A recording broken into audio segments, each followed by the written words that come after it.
ओम एवं नमस्कार आप सभी को। मैं पुनः आप सभी के समक्ष समास की श्रृंखला में एक नए विषय को लेकर उपस्थित हूं, जो आज का हमारा विषय है द्वंद्व समास। इसके पूर्व वाले वीडियो में हम लोगों ने बहुव्रीहि समास को पढ़ा था।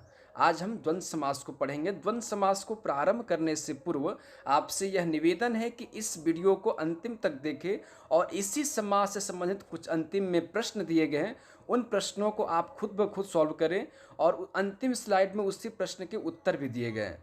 और वैसे प्रश्न हैं जो हमेशा अक्सर परीक्षा में पूछे जाते हैं, तो आप उन प्रश्नों को करें, उत्तर का मिलान करें और कमेंट बॉक्स में ज़रूर बताएं कि आपके कितने उत्तर सही हो रहे हैं। तो आइए हम सभी द्वंद्व समास को प्रारंभ करते हैं। जब समास की बात आती है तो सबसे पहले हम क्या देखेंगे, इसकी परिभाषा देखेंगे। तो आपको दिख रहा होगा परिभाषा, एक पंक्ति दिख रही होगी, चार्थे द्वंद्वः। अब आपको लग रहा हो कि चार्थे शब्द क्या है, तो इसका हम क्या करेंगे, इसका विच्छेद करेंगे। तो क्या हो जाएगा, च प्लस अर्थे।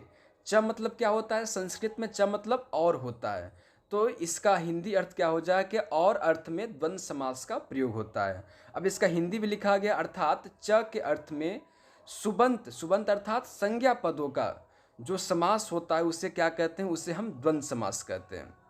फिर इसका दूसरा नियम क्या है इसका, कि इस समास में सभी पदों की प्रधानता होती है। अर्थात जो हमने पहला वीडियो देखा था वे समास का, उसमें देख रहे थे पूर्व पद की प्रधानता हो रही थी। इसके बाद वाले वीडियो हमने देखा था उत्तर पद की प्रधान और तत्पुरुष समास में। पिछले वाले वीडियो हमने बहुव्रीहि पढ़ा था, बहुव्रीहि में अन्य पद की प्रधानता हो रही थी। लेकिन इस समास में समझना क्या है, समझने वाली बात क्या है कि इस समास में सभी पद प्रधान होते हैं। ऐसा नहीं हो कि केवल पूर्व पद की प्रधानता होगी या ऐसा नहीं हो कि केवल उत्तर पद की प्रधानता होगी। यानी इस समास में दोनों पदों की प्रधानता क्या होगी, एक जैसी होगी। एक उदाहरण देखते हैं और क्लियर हो जाएगा। राम कृष्णौ, एक उदाहरण दिख रहा होगा। जब इसका हम विग्रह करेंगे तो क्या हो जाएगा, रामस्य कृष्णस्य, तो ये हो जाएगा राम कृष्णौ हो जाएगा। अब हम आगे देखेंगे राम कृष्णौ कैसे बना, पहले हम इसको समझते हैं केवल एक उदाहरण देखकर। अब यहाँ पर आप देख सकते हैं कि यहाँ पर राम और कृष्ण दोनों पद प्रधान हैं। अर्थात जिस तरह श्री राम की प्रधानता है वैसे ही श्री कृष्ण की प्रधानता है। तो यहाँ पर क्या कर देख रहे हैं कि यहाँ पर जो सुबंत यानी जो संज्ञा पद है, वे दोनों संज्ञा पद दोनों की प्रधानता एक जैसी है। तो इसीलिए क्या होगा, कौन समास होगा, द्वंद्व समास होगा। और अंतिम नियम क्या है कि इस समास में समास होने पर च का लोप हो जाता है। यानी ये क्लियर हो गया कि इस समास में जब हम इसका विग्रह करेंगे तो विग्रह करते वक्त क्या देखेंगे, हम विग्रह करते वक्त हम च का प्रयोग करेंगे। लेकिन जैसे ही हम समस्त पद या समस्त पद बनाएंगे तो समस्त पद बनाते ही क्या होगा, जो च शब्द होगा वह च का लोप हो जाएगा, यानी वो गायब हो जाएगा। ठीक है ना। तो इस तरीके से हम क्या करते हैं, इस तरीके से हम द्वंद्व समास पढ़ते हैं। अब आइए हम द्वंद्व समास के कुछ भेद देखते हैं, जो प्रमुख भेद हैं। तो सबसे पहले देखेंगे द्वंद्व समास के तीन भेद होते हैं। कौन कौन, इतरेतर द्वंद्व, समाहार द्वंद्व और एक शेष द्वंद्व। आइए सबसे पहले हम इतरेतर द्वंद्व को देखते हैं। अब इतरेतर द्वंद्व आपको दिख रहा होगा। इतरेतर द्वंद्व के सबसे पहले हम इसके नियम को देखते हैं।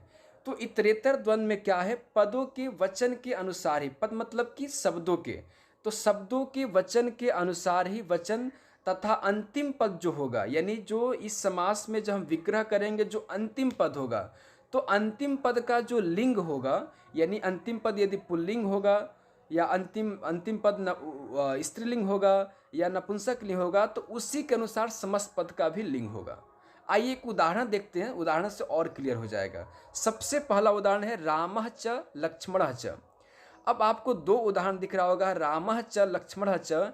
अब जैसे ही इसको हम देखेंगे, एक है रामः और एक है लक्ष्मणः। यहाँ पर देख सकते हैं थोड़ी सी टाइपिंग गलत हो गई है, आप इसको रामः कर लेंगे तो रामः च लक्ष्मणः च। अब यहाँ पर अंतिम पद क्या है, लक्ष्मण है, तो लक्ष्मण क्या है, पुल्लिंग है। तो जैसे रामः रामो रूप चलता वैसे लक्ष्मण लक्ष्मणो चलेगा। तो यहाँ पर क्या है, दो पद हो रहे हैं, तो हम जब समस्त पद बनेंगे तो क्या हो जाएगा, राम लक्ष्मणो बन जाएगा। जैसे एक और उदाहरण देख लेते हैं। जैसे हम कहें कि रामः च कृष्णः च। अब यहाँ पर दो उदाहरण हैं, दोनों क्या हैं, एक जैसे हैं। तो हम देखेंगे कि रामः च कृष्णः च है, तो कृष्ण क्या है, उत्तर पद है, तो उत्तर पद क्या है, पुल्लिंग है। तो पुल्लिंग के अनुसार ही क्या हो जाएगा, इसका समस्त पद बनाएंगे तो द्विवचन हो जाएगा। तो क्या हो जाएगा, राम कृष्ण हो जाएगा। एक और उदाहरण देखते हैं हम सभी। जैसे हम कहें कि रामः च लक्ष्मणः च भरत शत्रुघ्नः च भरतः च, ऐसे कहें। तो जब हम इसका समास पद करेंगे तो क्या हो जाएगा, अंतिम में क्या आ रहा है, शत्रुघ्न आ रहा है। और शत्रुघ्न क्या शब्द है, पुल्लिंग शब्द है। तो यहाँ पर देख रहे हैं 4 पद है, तो बहुवचन प्रयोग होगा, तो क्या हो जाएगा, राम लक्ष्मण भरत शत्रुघ्ना हो जाएगा। ठीक है ना।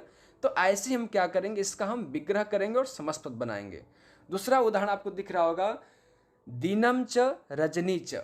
अब यहाँ पर देख रहे हैं कि दीनम च रजनी च 2 शब्द है, एक दिन है और एक रात है, लेकिन अंतिम पद क्या है, रजनी शब्द है। तो रजनी जो शब्द है उसी के अनुसार क्या होगा, इसका इसका जो वचन होगा या जो लिंग होगा उसी के अनुसार समस्त पद का भी लिंग होगा। जैसे दिनम च रजनी च, यहाँ पर 2 शब्द है, तो क्या हो जाएगा, दिन रजन्य हो जाएगा, यानी दिन और रात हो जाएगा। उम्मीद करते हैं इतरेतर द्वंद्व क्लियर हो गया होगा। आइए हम सब देखते हैं दूसरे समास को, समाहार द्वंद्व देखते हैं। अब समाहार द्वंद्व में हम क्या देखेंगे, समाहार द्वंद्व में 2 या उससे अधिक पदों का समाहार यानी समूह सम्मिलित रूप का बोध होता है।